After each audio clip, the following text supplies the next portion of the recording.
1 minute out. 1 minute out.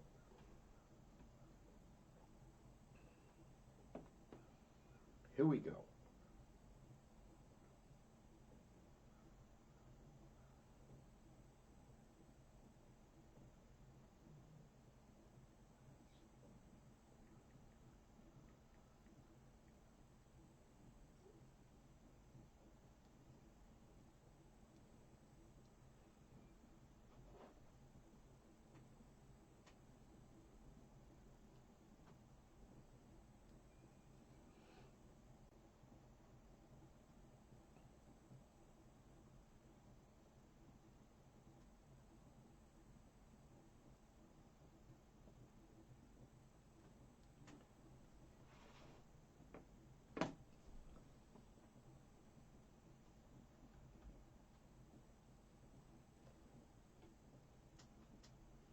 Well, folks, at 12:06 on this Wednesday, welcome to March. It is Juan. Excuse me, you're listening to the John depetro Show. It's AM 1380, 99.9 FM. I also want to welcome everybody tuning in for the Noon Report on Facebook Live that we do it. Just find my page, John depetro Show, and boom, there I am. It is Juan, nice and clear. Folks, new month. Good new month to subscribe to the page. Good new month to send stars to support the page. For the Noon Report Live, Juan After Dark, live commentary. The On Scene live stream, live. And Cranston PD Live. 4 shows. I believe we're going to be adding 2, maybe, or 3 new shows over the next 30 to 60 days. So it's a happening. And remember, you can also sign on at the website, depetro.com. Right now at 12:07 on this, folks, God is good. Sunny Wednesday, again, March 1st. Good melting going on out there. No excuse for any, everything should be shoveled at this point. You're getting nice temperatures, over 40 degrees, depending on where you are. And then tomorrow the rain comes in and should get rid of a lot of it. It's going to be, listen, no one said it's not going to be sloppy out there. I didn't say that. I'm just saying that at least we'll get some of the melting, and then we can get underway. This portion of the program, and folks, we have a big Charlotte Lester update.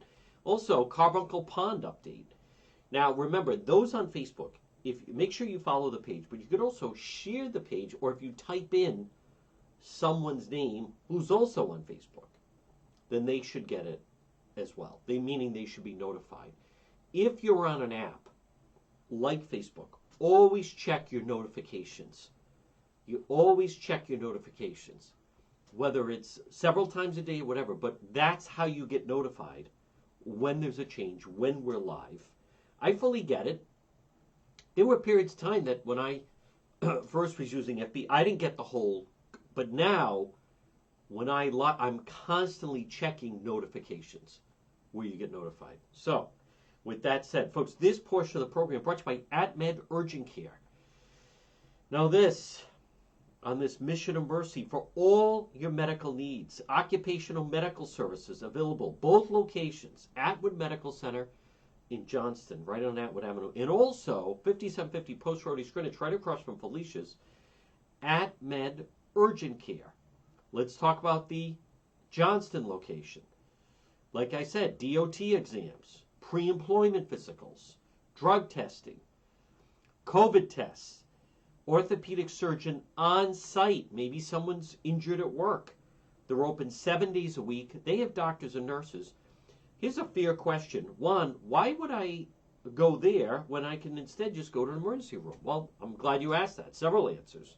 And I will tell you firsthand. Why did I go? Well, it's faster. They're not on bus lines. Read into that whatever you want. But the fact of the matter is, it's a cost-efficient healthcare alternative to hospital-based emergencies. It's AtMed Urgent Care. I have, in moments where I needed urgent care, this is where I went. I've actually used both locations, and I've told people to go both locations. And you can mention me if you go to either location. Check them out online, atmedurgentcare.net. All right, now, folks, we have a lot of updates right now on the website, depetro.com. And it's flying, as a matter of fact. And don't forget, depetro.com, which is brought to you by the Coesit Inn. 226 Coesit Avenue in West Warwick. Lunch, dinner, drinks in the lounge. Great meal, Coesit Inn. I love it there. You're going to love it as well. So before I touch on that story, now I am also following. You have some state computers that are down. Why are they down? You know, why is McKee the governor? Why? It's a miracle that they're not always down. I have people messaging me. You know, we're at the DMV, and the DMV computers are down. Exactly. Yes. Remember, like many of you, I didn't vote for them. Get used to it. Folks, this is Rhode Island under the McKee administration over the next 4 years. This is going to be the closest thing many of us will come to, closest experience to living third world will be under the McKee administration over the next 4 years. So, you know, but I can't keep going on about this. Contact your state rep. You know, I have people, you know, my daughter needs an ID. The computers are down at the registry. What the blank am I supposed to do about that? I called the DMV, the phone hangs up. Right, the computers are down. Now here's this. Some people, what's today? March 1st, which means first of the month. What's happening? People can't use their benefits that are on the cards. Well, can you investigate why someone, they're trying to buy a case of water with their EBT card and it's not working and no one's answering the state? You think that's what I'm going to investigate and I'm being calm about this? Listen, who's your state rep? I don't know. Well, everyone has one. Everyone has a state rep. Why am I? You think I have answers on this?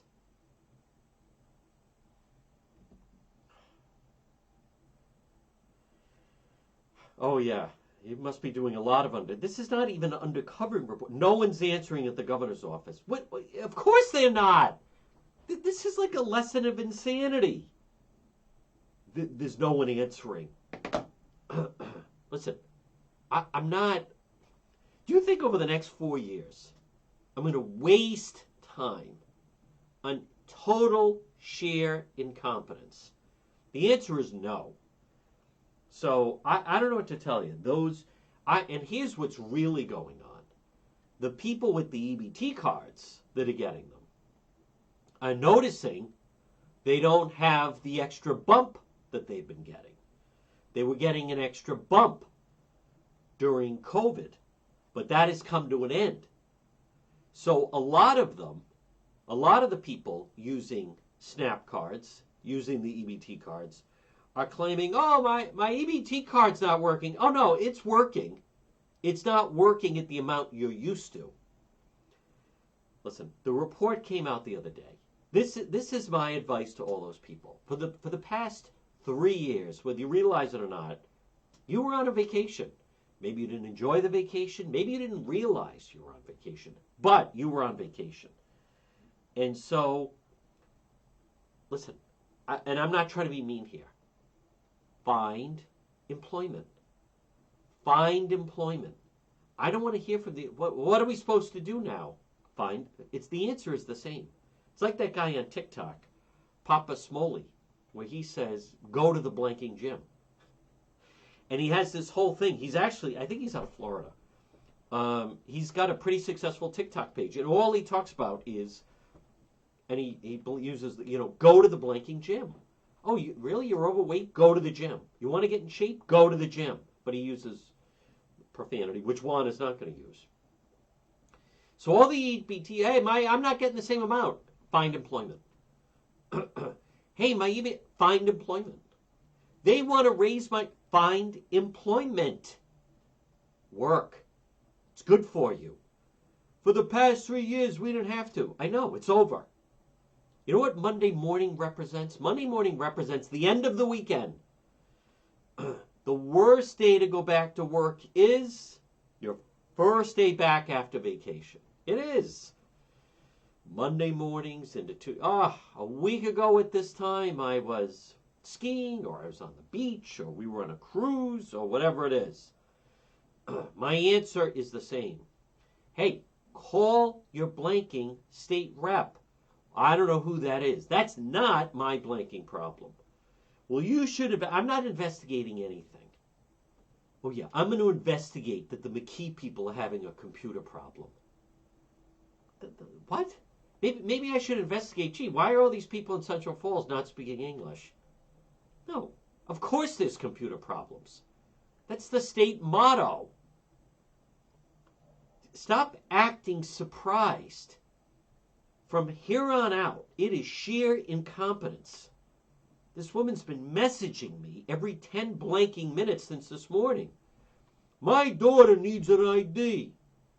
What's going on with the DMV computers? They're down. CCRI computers are down. I'm hearing state police computers are down. Well, what's going? You gotta. I'm not doing anything. What do you think? Who do you think you're blinking talking to? First of all, I don't know how else to explain it. The governor is incompetent. Therefore, he selects incompetent individuals. I can't fix that. I'm not even going to try to fix that. It shouldn't be unusual that the computers at the DMV or state computers are down. The unusual part should be that they're actually working. Now, in fairness, recently, I had a dealing with the DMV. I had to get the new license plates. And I had no problem at all. I did it all by mail. They notified me in advance. I got it to them on time, and then it even arrived faster than I would have thought. So I personally don't have a problem. As a matter of fact, my dealings with the Registry of Motor Vehicles, Department of Motor, whatever, DMV, I have not had any problems. Now, I understand other people are having problems. And if someone took the morning off of the day, remember, it's so much better than it used to be. People would have to wait a full day in line. I mean, it would be literally 8 hours, and I'm not exaggerating. A full day. People had to take off the day. And then they'd go to Florida, and then 15 minutes at a drive-through. But if there's a problem with the state computers, and you can't utilize your EBT card, you know what? That's one of the problems when you are depending on the state to give you that money. I am full aware. I'm even willing to bet that there's some kind of computer glitch because they're changing the amounts that all these people that get the EBT cards are getting. It could be tied in with that. I have no idea why the CCRI computers are down. So now again, folks, I'm not trying to be, I'm not trying to be mean here, but it's like these people that they're out of work and they write a letter to the President of the United States. Like, what do you think I'm going to get something done with that crowd? No one's answering the governor's office. Of course they're not. Who's your rep? I don't know. We'll find out. They got elected for a reason. They're supposed to be representing you. That's why they call it a state rep. I'll let you know the response. I don't want to know the response. I at the risk of sounding mean, I don't care about the blanking response. I really don't. I care about the people in Ohio with the train derailment. I feel bad for the parents in Pawtucket where the kids can't go to school because there's problems there. It's not that I don't have empathy for them. But these EBT people, yeah, I get it. You've actually had a nice little run here. Since because of the pandemic, they said, hey, we got to help these people. Boom. And they bumped up the monthly amount they'd get for the EBT cards. And what did people start doing after that? Twin River, right? Tattoos, going out to eat. Total abuse within the system. Quitting their jobs because they had the extra money. So many people would say, I used to work part-time, but since I get the extra money with the EBT card, I don't need that job anymore. All right, well, it came to an end. So call the employer and see if you can get it back. Well, my daughter I don't know what to tell you. Well, no, I'm not calling. You do investigative things. You think I'm going to look into that? Here's a breaking news. The state has a computer problem. Like, are you kidding me? All right, let me get to the Charlotte Lester, because there is an update. And I'm going to walk you through it, folks. And then also, I'm going to play the Channel 10 piece. I saw Joanna Boris, the reporter, Monday at the Providence Police Station. And she's, she's very nice and blah, blah, blah, and all those other things I'm supposed to say. By the way, there's a wild rumor. What time is it? 12:20. There's a wild rumor, and I'm not going to identify who, but there is. I have two people now. I have two people now that are claiming that Poopy Pants, Bacchus and Warwick from the Warwick School Committee, that she had a drink, I don't know if it was a dinner or whatever, but was with a member of the media the night of the incident she had with the Warwick police. I'll get into that a little bit later. I think that's very, very interesting. But let me get to, I want to stay, I'm going to talk about the Charlotte Lester case. And share, for those, people have been waiting for it. Well, guess what? We have an update.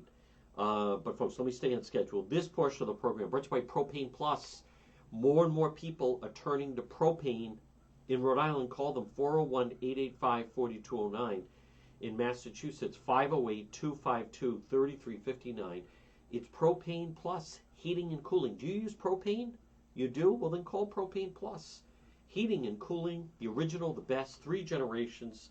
You can depend on Propane Plus. Call them today. Maybe you use propane. Maybe you're using someone else. Don't go with them. Switch to Propane Plus. These Propane Plus are the type of individuals that you want to do business with. Period. End of story. 401-885-4209 or 508-252-3359. Very user-friendly website. It's propaneplus.com. You just type in your zip code. Always there for you. Very true. All right. Let me get to the Charlotte Lester update. So now, there's going to be a number of updates about Charlotte Lester that's going to be happening. Let's see.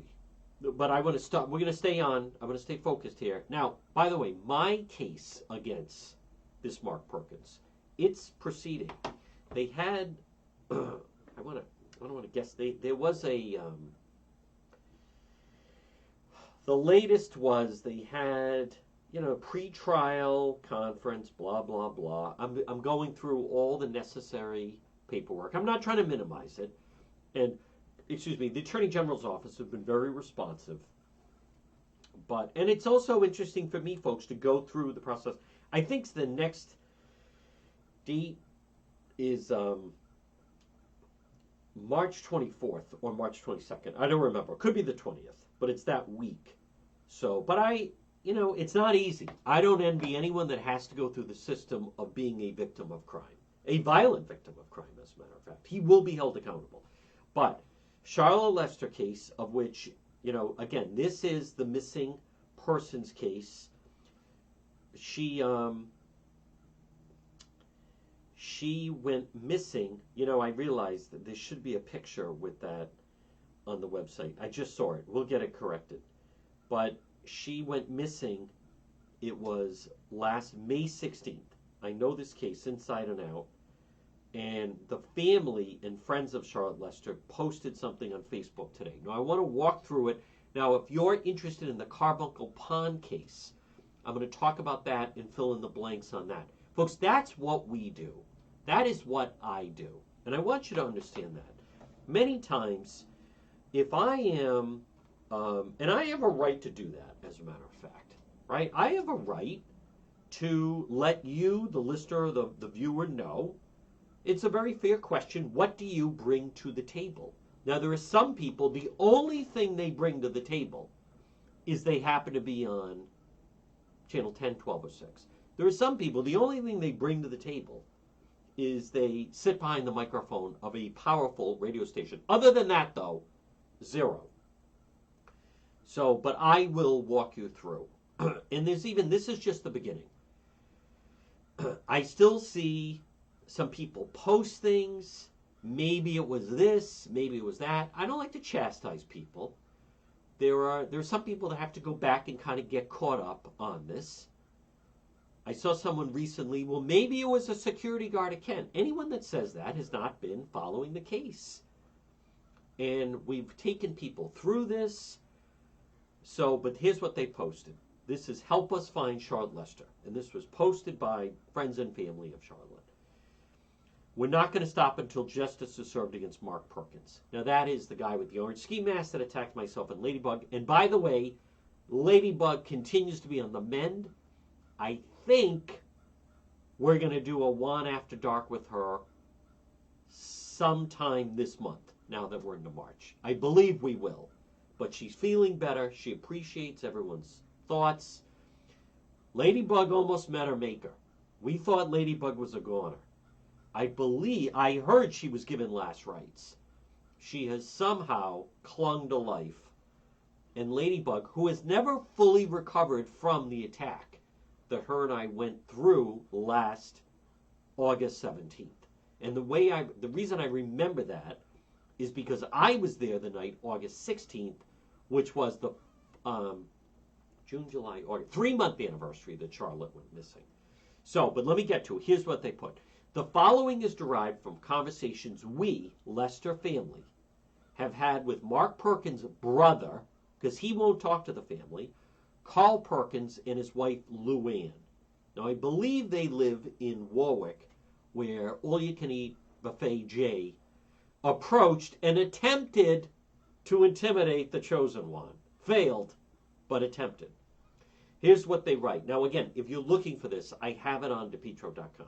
In the days immediately after Charlotte's disappearance, Mark Perkins was questioned by his brother Carl multiple times in regards to involvement with Charlotte's disappearance. Again, this is from the Lester family. I know Perkins and his attorney are listening. I'm reading what they wrote. So you can stop with the threatening, letters and so forth.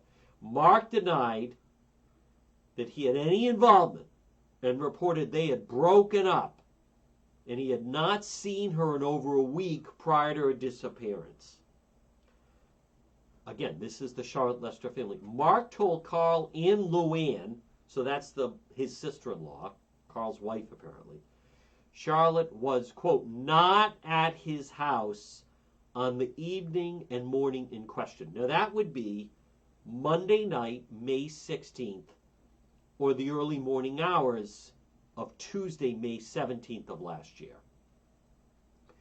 Carl admitted to conducting his own investigation by questioning not only his brother, Mark, but also spoke to neighbors in regards to Charlotte's disappearance. Now, what I find interesting about that is many of you that have followed this, there are some bizarre people that live in that neighborhood, specifically the next door neighbor. So I don't know who he spoke to. And I want to also be very clear, not everybody, but some of the people. Carl and his wife attempted to point the finger in other directions. When Carl admits to theorizing that Mark could have absolutely been involved with Charlotte's disappearance and that he was not 100% sure he didn't do it. Carl's wife, Mark Perkins' sister-in-law, stated Mark told her he had purchased a new mattress the day before Charlotte's disappearance and had receipts to prove it. So that would be Sunday, May 15th. That out of nowhere, there's nothing new in the house, except suddenly the day before he purchased a new mattress. Now they go on to write, we have spoken with witnesses in the Apponaug area that have come forward and that stated on the 17th, the Tuesday, the morning after Charlotte went missing, Mark told people Charlotte was at his house sleeping. A witness also stated his ponytail had been cut off. Now that was we had learned from Monica, actually, that they were having a fight and she didn't like his long hair, and he cut off his ponytail and threw it at Charlotte. They continue to write, this information completely contradicts what Mark told his family members. They write now, he lied to his family. More to follow. If anyone has more information, or details, please don't hesitate to call. There's a phone number with the information and the reward. Now, there's several parts about this, and I want to address key timeline here. Now, it is true. Perkins' attorney claims his client, Mark Perkins. Let's talk about his attorney first of all. He's a good attorney, not denying that. John Calcagni. I spoke with a client of John Calcagni. That client told me that is not someone you hire. Again, it's America. He has the right to hire any type of defense he wants.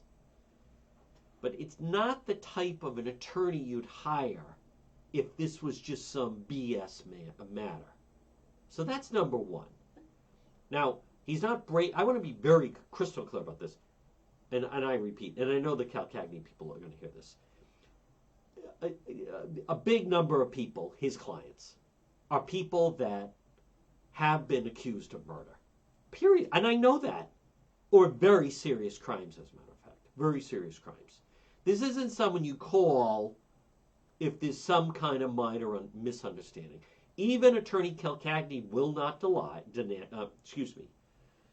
deny he has represented people accused of murder. That is a fact. And again, I'm not saying that there's any crime in that. But him hiring who he did certainly raised some eyebrows. I'll tell you that much with law enforcement. But a key part of this, and these are things that I have also found out, and folks, an advantage that I have compared to other members of the media is I know this case absolutely inside and out because I have followed it from day one, inside and out. Now, this business that, I broke it off with her, apparently, that he was telling his family. Well, there's two things, and those of you that have followed this show, and especially Juan After Dark, with all her reporting on it last summer, well, we know that night, that Monday night, May 16th, there was a flurry of phone calls back and forth between Charlotte Lester and Mark Perkins. Now, what they were discussing, we don't know, but there was a flurry of phone calls. I also want to be very clear. Here are some questions people ask, and I'll just get these out of the way. Where's her cell phone? I don't know the answer to that. Police have not said that. Did they recover her cell phone? Was a cell phone in her truck? We don't know. That there's more that work police won't say compared to what they will say. But there was a flurry of phone calls. She told someone in Apponaug she was going up to his house on Staples Avenue. Now, I also know the liquor store in Apponaug, they knew Charlotte. They knew her very well. Charlotte was a steady customer at the liquor store. Hey, listen, people have different challenges, right? And I'm not arguing that.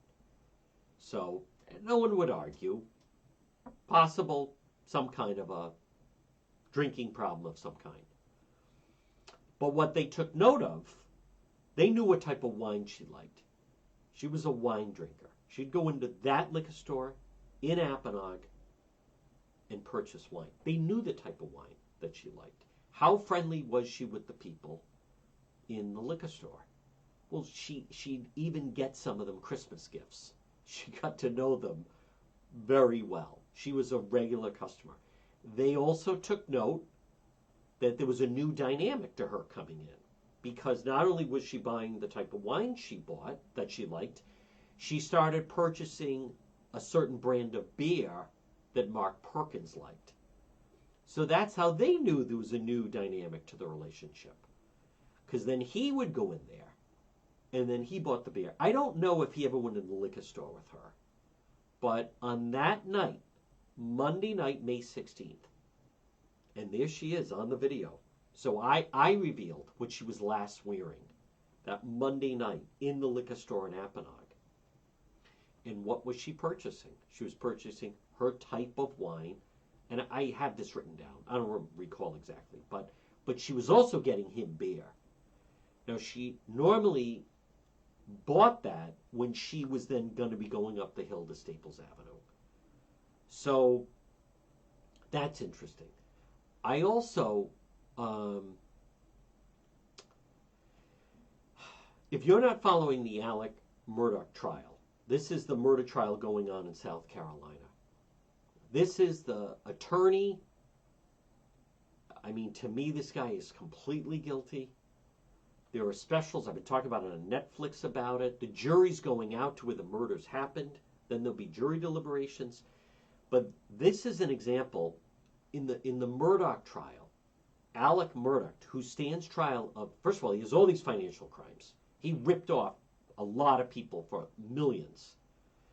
But on top of that, he's accused of killing his wife and his son. Now, if you watch the special on Netflix, it also sounds as if he killed his housekeeper. There's some bizarre incident where one of the sons may have killed a friend of his.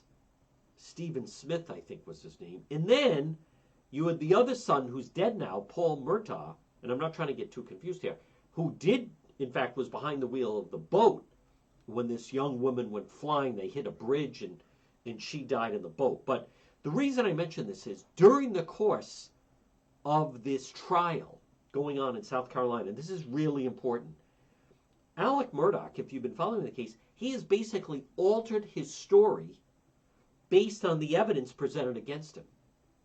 Right there, even though they have sworn statements of him, and you said this, and then when you were questioned, you said that. So this is, excuse me, and now he is an attorney. But what is so significant about that is right there in the middle of the trial, this guy is changing his story because he's learning the evidence that they have against him and some of the testimony. Now, there is a thing such as discovery, but things can pop up and so forth. People say things. So I want to come back to, look at the Anna Walsh case, right? Brian Walsh. He didn't know certain things the police have.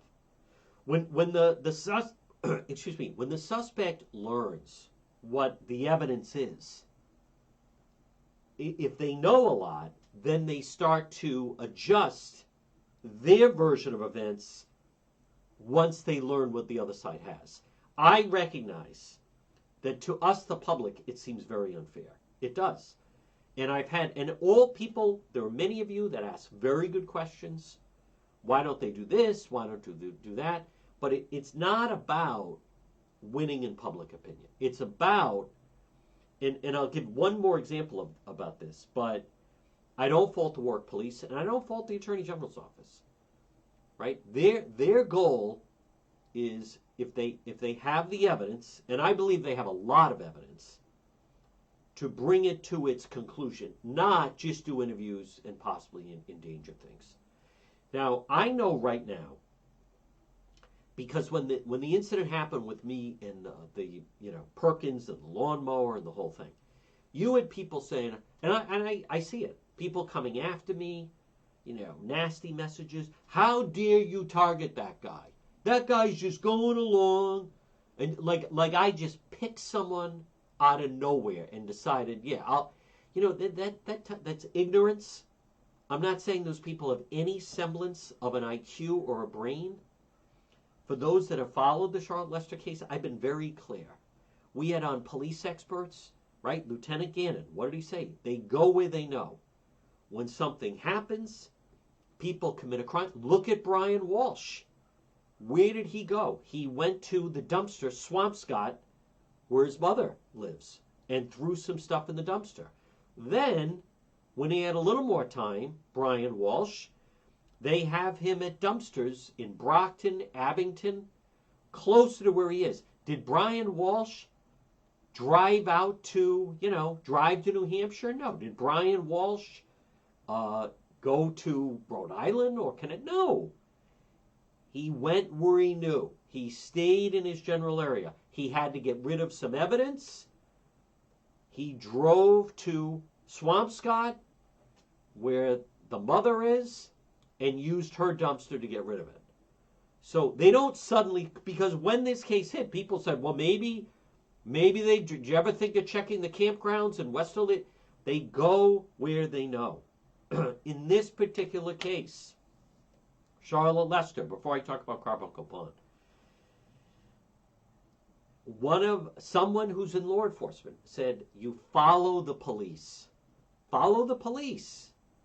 And some people, not the idiots that were trying to portray it, that out of nowhere, out of the blue, I think I'll target this. I mean, it's such embarrassment. And that idiot neighbor, right? Why are you coming here? Because that was the last place she was seen alive, heading up the hill to Staples. But police, and I want to remind everyone, I don't expect everyone to follow the case as closely as I do. I follow the case closely. You can't. I don't expect you to follow it all. But I want to remind people, they sat on that house for a month. Warwick Police. Did Warwick Police bring in security? No. Did Warwick Police? I had people. Did you check that water? And I would ask, why? Did Perkins? No, I don't. It's not where you know. It's not where I know. It's where he would know.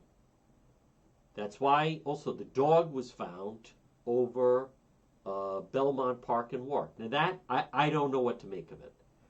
Her truck, Charlotte Lester's truck, was found that Monday, just going back over the timeline now, was found at Kent Hospital.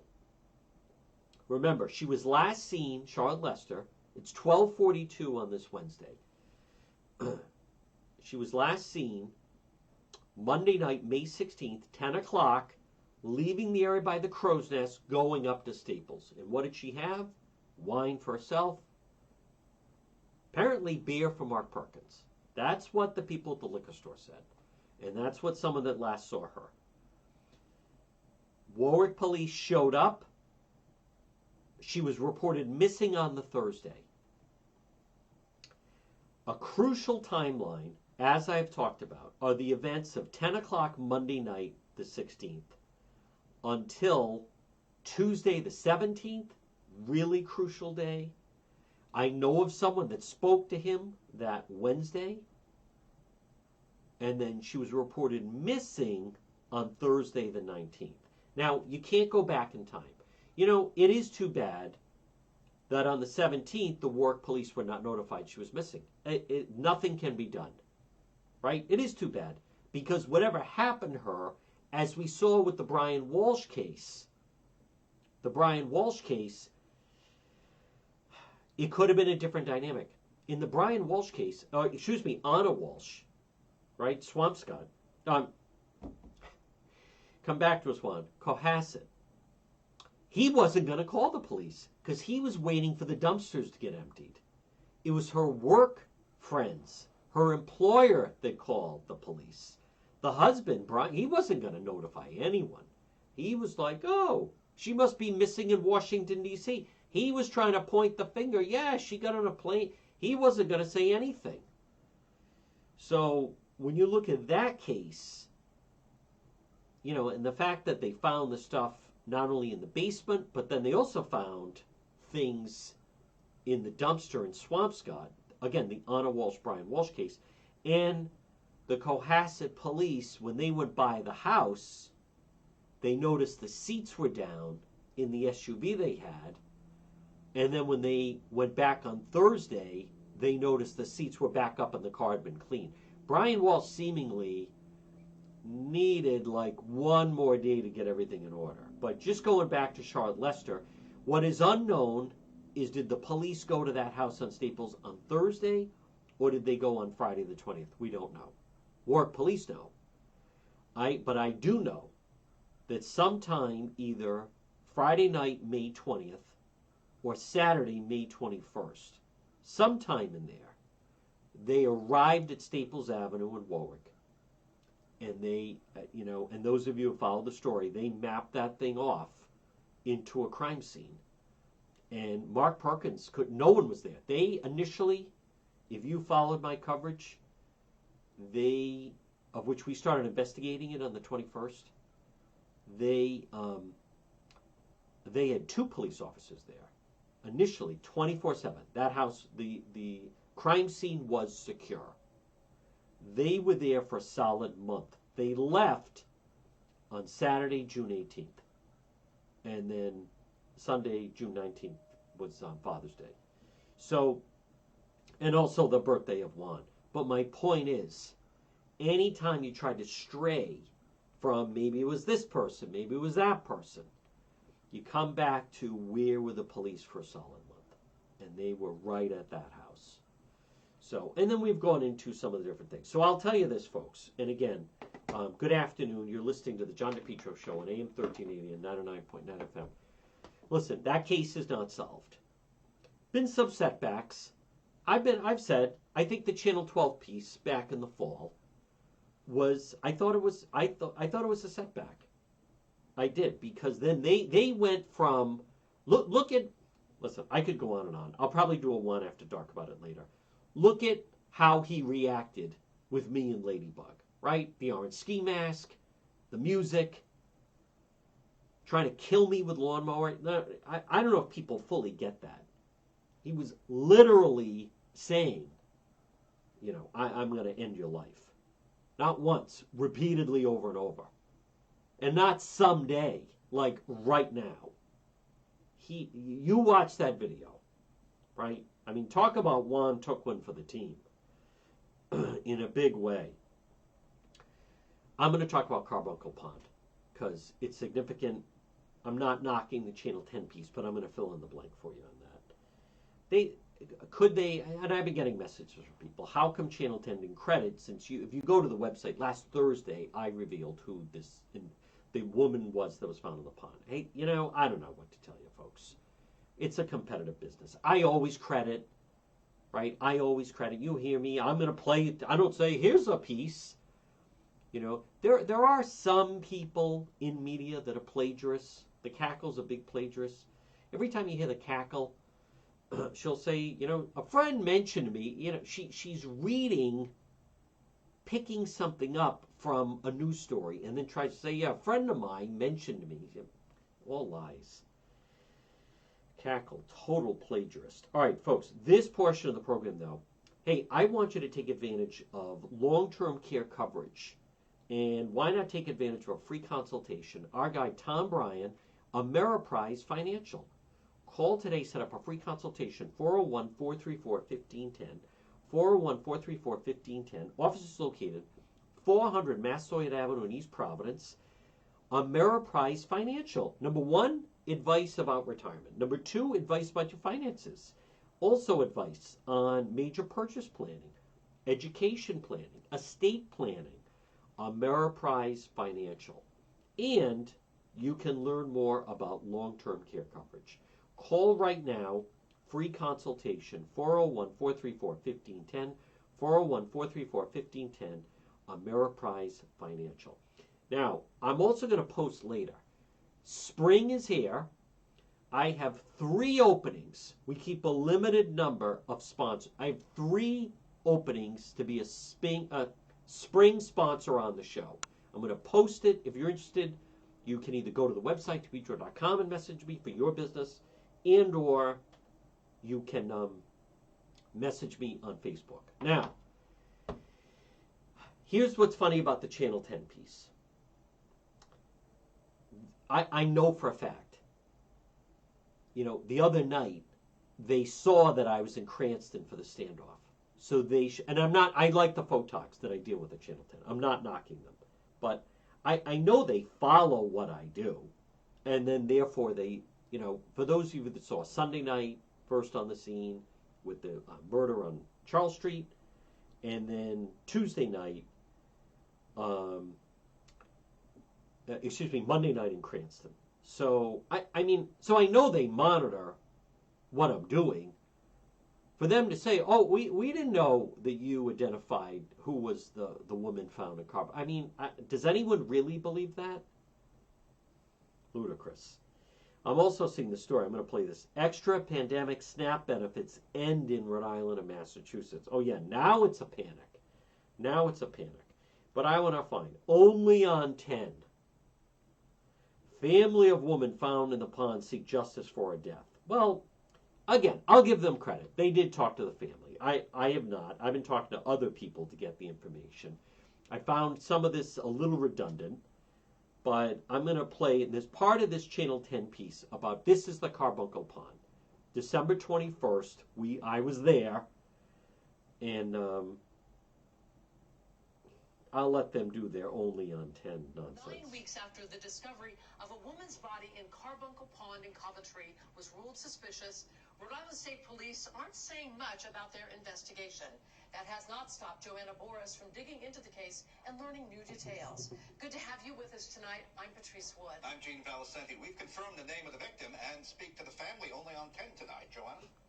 Jean Patrice, this was 34-year-old Leila Patrice Duarte de Luz. Her family tells me her body was pulled from the pond in December, and they want to know what happened to her and who did it.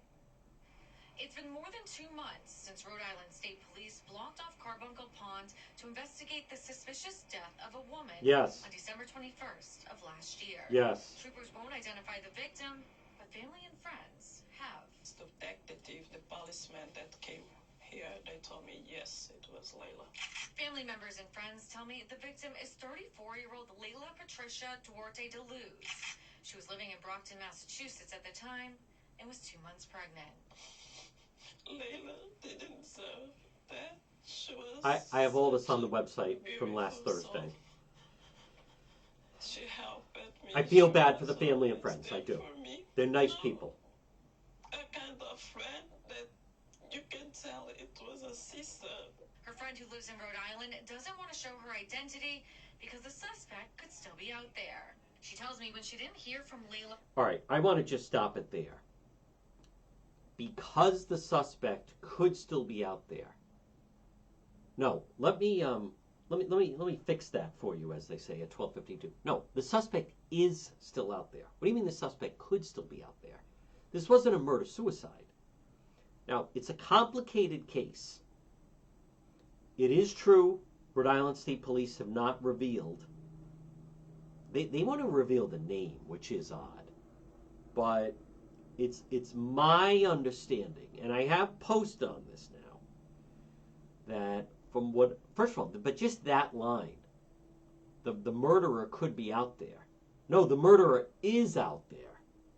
Someone didn't float down from the sky. So I have information about that, and I'm running it down. I know when she was last seen. I know she was in the company of 2 different people, meaning there were 2 people that picked her up that fateful night. Now, what is extraordinary and alarming about this Carbuncle Pond case is the information that I have sounds like that she was picked up and essentially brought to the pond in Coventry and executed. I think that 2 months pregnant is I didn't know. I didn't know she was 2 months pregnant, but that could point to motive. It could point to motive, but it's my understanding that she was picked up. Now, if they encountered more people after that, I don't know. There could have been multiple people that then, like, where were they going? It was very early morning hours. I mean, when I heard of how late or early, depending on how you look at it, I was thinking of, like, if you remember the Aaron Hernandez case with Odin Lloyd, they picked him up at, it was in the vicinity of 2:30 in the morning, right around there, like very late. much later than I think a normal person would consider. But I don't know their habits. So I don't know if that was early morning or late at night or how that was going. But I admit, it's very odd. But the person or persons that did this, they're definitely still out there. So I'm going to work on it. I have been working on it. I'm trying to get more information. I find it, I don't know what to make of the state police, unless possibly there's even more people than that are involved. If maybe there's more than, I had heard two, that meaning that when she got in the car, there were two individuals in the car. Now, did they go somewhere and there were more people after that? Now, she was from Cape Verde, so it is possible that some of these individuals could be, could have fled the country. Could have fled the country. It's possible. I don't know if that happened, but just that line, the murderer is definitely still out there. There's no doubt about it. Or is it murderers? Or what led to that? Still a lot of unknown.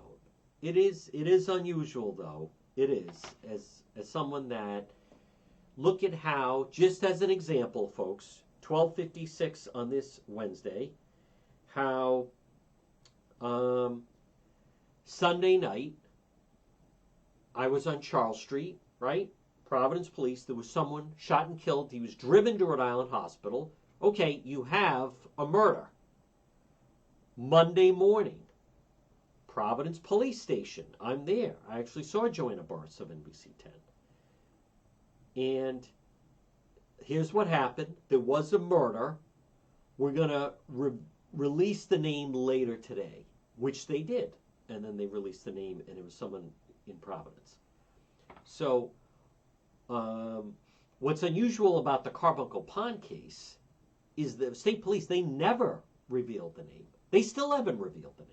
So now I've put out who it is. I found out who it was. And now Channel 10 has put out who it is. But the state police have still not. And I don't, admittedly, I don't know that. When's the last time you saw a state police press conference? I was at a Cranston standoff last Thursday night in Edgewood. Boom, on the scene, Sergeant Bruno gave us an update. Sunday night, Major David LePayton, Providence Police, gave us a brief update at the scene. Monday, I was at Cranston Police Station. Major LePayton gave us a status update on the murder investigation. Monday night, I was at the scene in Cranston, armed standoff. Mayor Hopkins gave us an update. I still feel bad. I should have gotten Captain Carnival, but he was busy with the family. But my point is, I don't get it. I don't get it. State police are Sergeant Schultz with this stuff. Maybe they feel they have a very good reason. I for the life of me, can't. I don't get it unless I've been trying, and I've even asked some other members of law enforcement. They said whoever it is, if they're trying to find someone and they're on the run, I don't think it would matter if then it became public who it was that was killed and found in Carbuncle Pond in Coventry. Now, the danger with being silent is there's a guy on TikTok who doesn't know what he's talking about. And he said, yeah, there's a serial killer loose in Rhode Island. I may play it next hour. And they show Charlotte Lester's picture. She wasn't killed by a serial killer. And then this woman in the pond, she wasn't killed by a serial killer. And then there's a woman in Burrillville. That woman fell through the ice, that poor woman from Massachusetts. So, but the silence is then that leads to people speculating like something like that is going on. All right, folks, it's 12:59. We have another full hour to go. It's the John DePetro Show on this Wednesday, AM 1380, 99.9 FM. Next hour is radio only. I will be doing Facebook Live later. We're going to break for the 1 o'clock news, and then we're back on the other side right here on the John DePetro Show.